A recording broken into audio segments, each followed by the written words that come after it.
اعوذ باللہ من الشیطان الرجیم بسم اللہ الرحمن الرحیم الصلاۃ والسلام علیک یا سیدی یا رسول اللہ وعلی آلک واصحابک یا سیدی یا حبیب اللہ۔ السلام علیکم ورحمۃ اللہ وبرکاتہ۔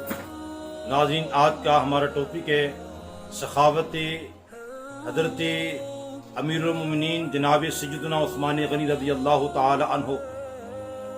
آج انشاءاللہ تعالی ہم حضرت جناب سیدنا عثمان غنی رضی اللہ تعالیٰ عنہ کی سخاوت پر گفتگو کریں گے کہ جہاں بے شمار آپ کی دین اسلام کے لیے خدمات موجود ہیں، بے شمار آپ نے قربانیاں دیں، تو وہاں انتہائی خوش دلی کے ساتھ، انتہائی فراخ دلی کے ساتھ جب بھی دین اسلام کو ضرورت پڑی تو حضرت جناب سیدنا عثمان غنی رضی اللہ تعالیٰ عنہ دیگر صحابہ کرام علیہم رضوان کی طرح صف اول میں موجود رہے اور دل کھول کر اسلام کے لیے اپنا سب کچھ پیش کر دیا۔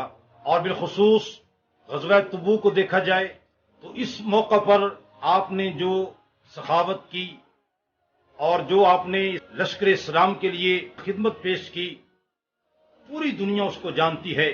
تو آئیے ہم سماعت کرتے ہیں کیا انداز تھا، کس طریقے سے آپ نے کتنی خدمت پیش کی۔ تو ناظرین کرام، حضرت عبد الرحمن بن خباب رضی اللہ تعالیٰ عنہ ان سے روایت ہے، وہ فرماتے ہیں۔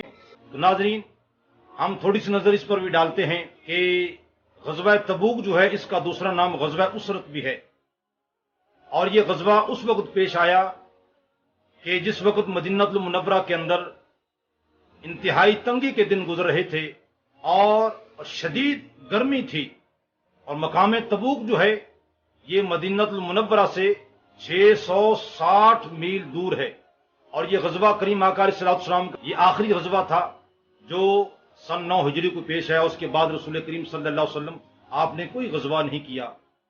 تو اس موقع پر جب تنگ دستی کا عالم تھا، رسول اللہ صلی اللہ تعالی علیہ وآلہ وسلم آپ صحابہ کرام علیہ رضوان کو لشکر اسلام کے لیے جو ساز و سامان کی ضرورت تھی اس پر آپ رغبت دلا رہے تھے۔ تو سیدنا عثمان غنی رضی اللہ تعالیٰ عنہ جب آپ نے رسول کریم صلی اللہ تعالی علیہ وآلہ وسلم کے پرجوش کلمات سنے تو کھڑے ہوئے، عرض کرنے لگے یا رسول اللہ صلی اللہ تعالی علیہ وآلہ وسلم کہ 100 اونٹ ساز و سامان کے ساتھ میں لشکر اسلام کے لیے پیش کروں گا۔ اللہ اکبر۔ تو آپ بیٹھ گئے، پھر رسول کریم صلی اللہ علیہ وسلم آپ نے دوبارہ رغبت دلائی تو پھر کھڑے ہوئے، عرض کرتے یا رسول اللہ صلی اللہ علیہ وسلم میں 200 اونٹ ساز و سامان کے ساتھ لشکر اسلام کے لیے پیش کروں گا۔ اللہ اکبر۔ پھر بیٹھ گئے، رسول کریم صلی اللہ علیہ وسلم آپ نے تیسری بار پھر اعلان فرمایا تو حضرت جناب سیدنا عثمان غنی رضی اللہ تعالیٰ عنہ آپ پھر کھڑے ہوئے، عرض کرنے لگے یا رسول اللہ صلی اللہ تعالی علیہ وآلہ وسلم میں 300 اونٹ ساز و سامان کے ساتھ اللہ کی راہ میں پیش کروں گا۔ اللہ اکبر۔ تو 600 اونٹوں کا آپ نے ساز و سامان کے ساتھ اعلان کیا۔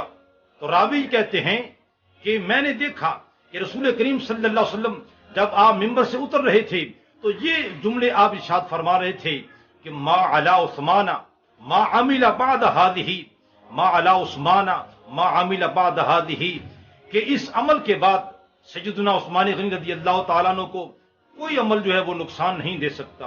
اللہ اکبر۔ اور حضرت جناب سیدنا عثمان غنی رضی اللہ تعالیٰ عنہ آپ نے اعلان تو 600 اونٹوں کا کیا تھا، لیکن جب آپ لے کر حاضر ہوئے تو 950 اونٹ اور 50 گھوڑے ساتھ تھے ساز و سامان کے ساتھ۔ اللہ اکبر۔ یعنی آپ نے 1000 سواریاں لشکر اسلام کے لیے آپ نے پیش کی۔ اللہ اکبر۔ اور ایک دوسری روایت کے اندر یہ ہے کہ حضرت عبد الرحمن بن سمرہ رضی اللہ تعالیٰ عنہ وہ فرماتے ہیں کہ جب سیدنا عثمان غنی رضی اللہ تعالیٰ عنہ غزوہ تبوک پر جانے والے لشکر کے لیے جب آپ نے سامان پیش کیا تو ساتھ 1000 دینار بھی آپ نے پیش کیے اور رسول کریم صلی اللہ علیہ وسلم کی گود میں لا کر رکھ دیے۔ تو رسول کریم صلی اللہ علیہ وسلم اپنی گود میں رکھے ہوئے دیناروں کو اپنے دستے مبارک کے ساتھ الٹ پلٹ بھی کرتے جاتے اور ساتھ یہ فرما رہے تھے کہ ما ضر عثمان ما عمل بعد اليوم مرتين، یہ جملہ آپ نے 2 مرتبہ ارشاد فرمایا۔ اس کا کیا مطلب ہے؟ یعنی آج کے بعد سے عثمان کو کوئی عمل جو وہ کریں گے وہ نقصان نہیں دے گا۔ اللہ اکبر۔ اور حضرت جناب سیدنا ابوبکر صدیق رضی اللہ تعالیٰ عنہ جب آپ کے زبان مبارک میں قحط پڑا تو لوگ جمع ہوئے اور عرض کرنے لگے امیر المومنین کیا کریں، کھانے پینے کے سامان کی بڑی قلت ہے۔ تو سیدنا امیر المومنین ابوبکر صدیق رضی اللہ تعالیٰ عنہ آپ نے فرمایا کہ پریشان نہ ہو، انشاءاللہ تعالی اللہ تعالیٰ کے فضل و کرم کے ساتھ شام سے پہلے پہلے کوئی نہ کوئی انتظام ہو جائے گا۔ اللہ اکبر، بڑی دور کی نظر تھی آپ کی۔ اور پھر یہی ہوا کہ شام ہونے سے پہلے پہلے شام سے 1000 اونٹ غلے سے لدا ہوا وہ مدینہ المنورہ میں داخل ہوا۔ تو جناب لوگوں نے دیکھا تو بڑے حیران ہو گئے، اور پھر دیکھنا یہ کہ وہ اونٹ تھے کس کے؟ سیدنا عثمان غنی رضی اللہ تعالیٰ عنہ آپ کے وہ 1000 اونٹ جو شام سے لوٹے مدینہ منورہ کی طرف غلے سے لدے ہوئے۔ اللہ اکبر۔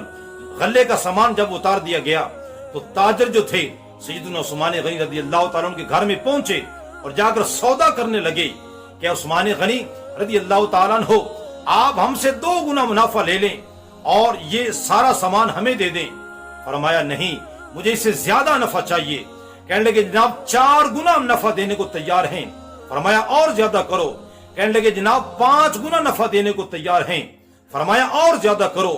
کہنے لگے جناب ہم اس سے زیادہ نہیں دے سکتے، آپ بتائیں آپ کیا لیتے ہیں؟ فرمایا کہ میں 10 گنا زیادہ منافع لوں گا۔ اللہ اکبر۔ اور سب تاجر ہاتھ چھوڑ کر بیٹھ گئے، کہنے لگے جناب اس سے زیادہ ہم نفع نہیں دے سکتے، اور ہم دیکھیں گے 10 گنا آپ کو کون نفع دیتا ہے، اس لیے کہ مدینے کے تاجر ہم ہی ہیں اور ہم سے زیادہ کوئی آپ کو نفع نہیں دے سکتا۔ آپ فرماتے ہیں میں 10 گنا ہی لوں گا۔ اللہ اکبر۔ تو پھر آپ نے کیا کیا کہ آپ نے مدینہ منورہ میں اعلان کرا دیا کہ جتنے بھی غریب ہیں، یتیم ہیں، بیوہ خواتین ہیں، سب کے سب آ جائیں۔ اور جب سب کے سب جمع ہوئے وہ تاجر دیکھ رہے تھے کہ کس کو آپ 10 گنا نفع پر آپ دیتے ہیں، تو آپ نے سب غریبوں کو آپ نے فری میں سارا غلہ تقسیم کر دیا۔ پھر تاجروں نے پوچھا کہ جناب آپ تو 10 گنا کی بات کر رہے تھے۔ آپ فرمانے لگے میں نے لوگوں سے نہیں لینا بلکہ میں نے رب سے 10 گنا لینا ہے۔ اللہ اکبر۔ ناظرین کرام، سیدنا امیر المومنین عثمان غنی رضی اللہ تعالیٰ عنہ کی سخاوت بھی با کمال تھی۔ تو دعا کرتا ہوں اللہ تعالیٰ ہمیں بھی یہ شوق اور جذبہ عطا فرمائے، جہاں کہیں بھی اسلام کو ہماری قربانی کی ضرورت ہو، مال کی قربانی ہو، چاہے وہ جان کی قربانی ہو، تو خالق کائنات ہمیں بھی وہ قربانی پیش کرنے کی توفیق عطا فرمائے۔ اور رب ذوالجلال ہمیں سیدنا عثمان غنی رضی اللہ تعالیٰ عنہ اور دیگر صحابہ کرام رضوان ان کے نقش قدم پر چلتے ہوئے بقیہ زندگی بسر کرنے کی توفیق عطا فرمائے۔ آمین ثم آمین۔ وآخر دعوانا الحمدللہ رب العالمین۔